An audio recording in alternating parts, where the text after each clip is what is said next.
Do y'all like honey biscuits? I do. Green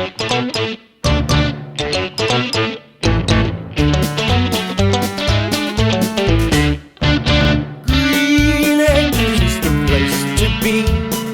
Farm living is the life for me.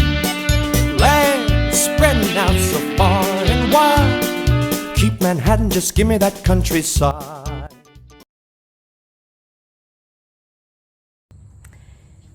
We had a little issue again. As you know, I caught a kitten not too long ago.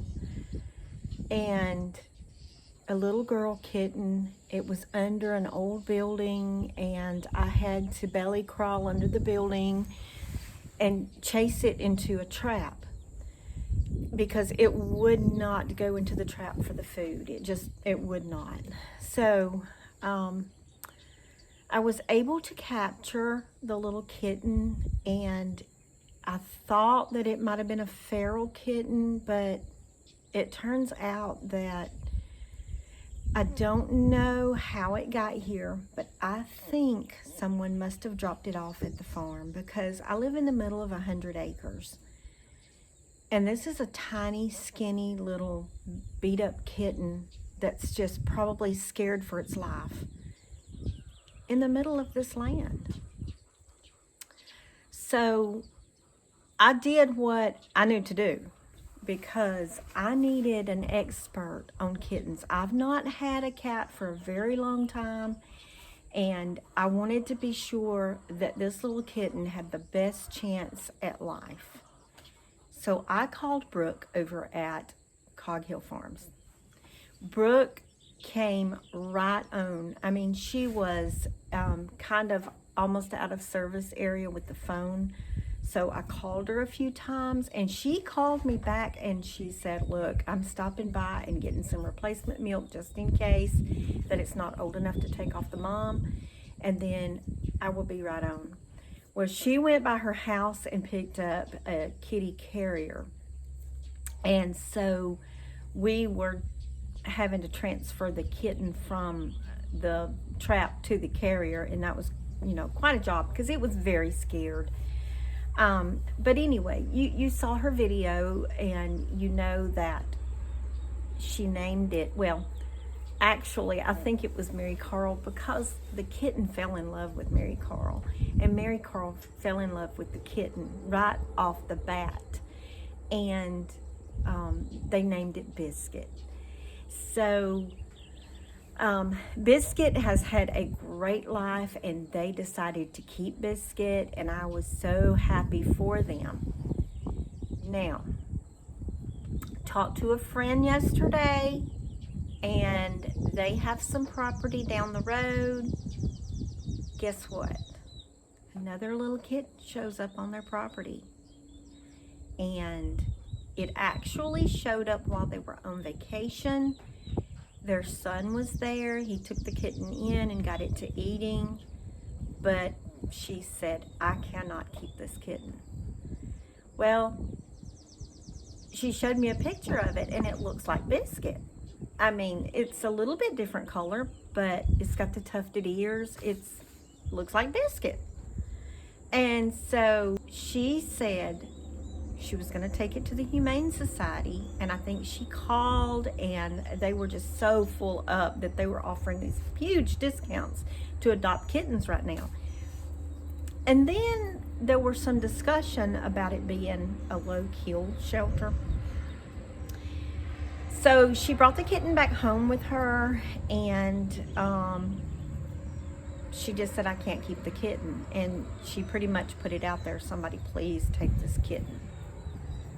Well, I couldn't say no.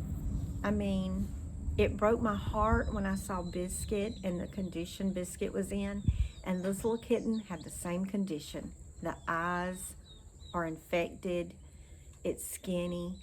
I'm sure it has fleas. I just haven't gotten it to the point where I can bathe it yet, and making a vet appointment. So anyway, I went and got the kitten, brought it home, and Y'all, I have a honey to Brooks Biscuit. Honey biscuit. Honey.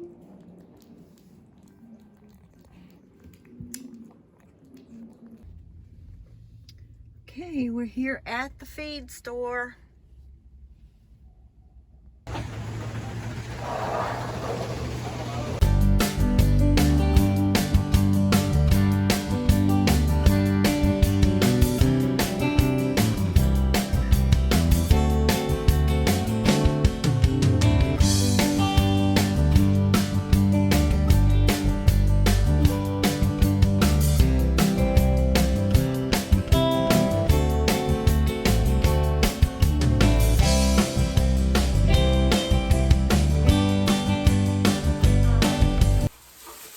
While I was gone, I did go by Tractor Supply and got a automatic waterer because I don't want it to run out of water. It's been very thirsty.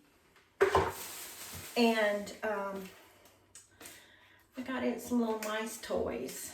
I have some stuff that's on order to come here. But I wanted it to have something today, and I think it's going to play with the plastic bag it come in because it makes noise.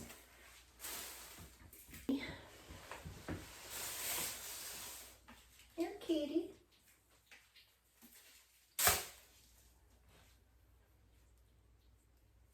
Doesn't take much to entertain them, I don't think.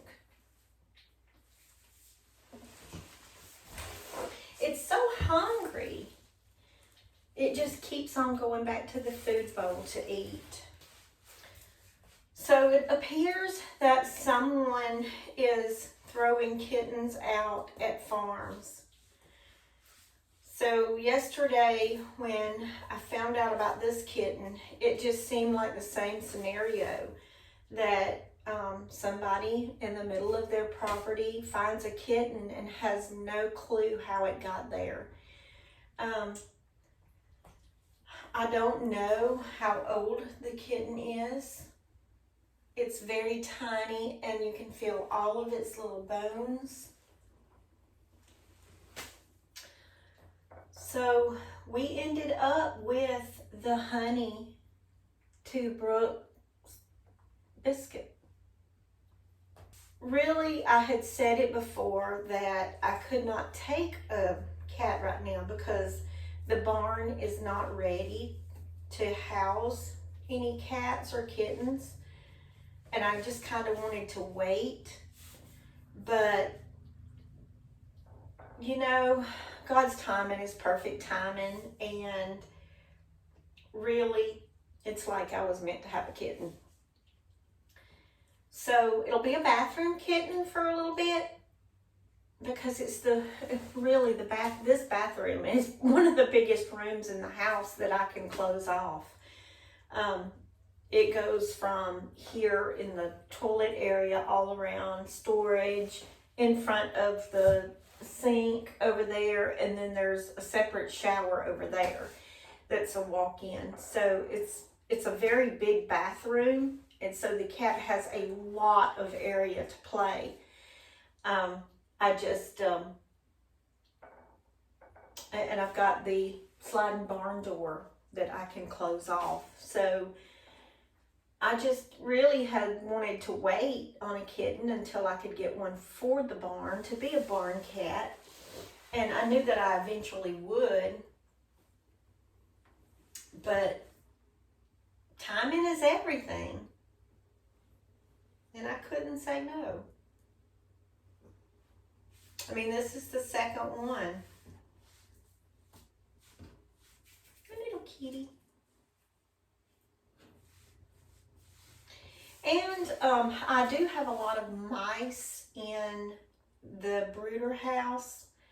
And as you know, I've had quite a few snakes here on this farm. So they're coming up near the house. And I just figured they're coming after all the field mice that are here. And if we have a kitten to grow up and be our barn cat that can keep the mice away, which will keep the snakes away. I'm good with that. See, she already likes her little toy mice. Honey, honey. She has the little tufted ears. She has a lot of fur around her neck. Her collar is really thick. And I don't know what the breed is. And y'all see she's got the little orange leg. Like, she has an orange leg. So I don't know what breed these are, but I'm thinking about doing a DNA test just to kind of see. I don't have a clue. I did an app on the phone last night, and it said that it was 40% Maine Coon and 30% Sphinx. And I think it's going by the tufted ears and color maybe. You know, it's really sad that people throw out these babies like this. I know it's one thing to have predators that come up, and you get that. You get predators when you have livestock. And it's one thing to relocate predators because they live in the wild. But it's a whole different ballgame when you've got a kitten that is barely old enough to take away from its mom and you throw it out and just discard it like a piece of trash. That's just not right. And it really hurt my heart. It hurt my heart for Biscuit. It hurt my heart for Honey. So together, y'all know we have a honey biscuit.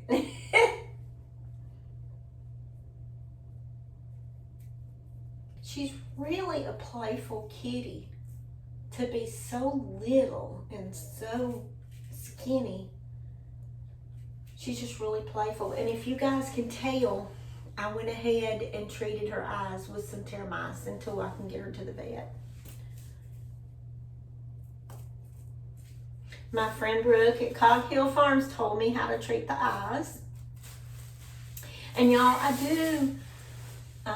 do rely on her a lot when it comes to cats and kittens because I have not had a cat for a very long time. It's kind of like any other animal. You have to ask a lot of questions again and get yourself re-familiarized with them, because if you haven't had a certain animal in a very long time, then you forget a lot of stuff. So I do rely on Brooke a lot when it comes to the cats and kittens because she has a few, and she knows her stuff when it comes to those animals. And any other animal that I'm not sure about, I'll ask. It's better to be safe than sorry. And she does not mind. She had told me right from the beginning that she did not mind me asking her any questions about anything. There's some things that I know about and I can share that information with her, and there's some things she knows about and she can share the information with me. That's how we do it as neighboring farms and friends. Okay, guys, well, not really a good scenario, but I think it's going to end up good. We've got us a kitty now, and she will be loved and very much taken care of, and she will have her needs met from this day forward. And I'm sure it's going to be hours of pure entertainment for us because she is very playful. All right, well, let's get you water.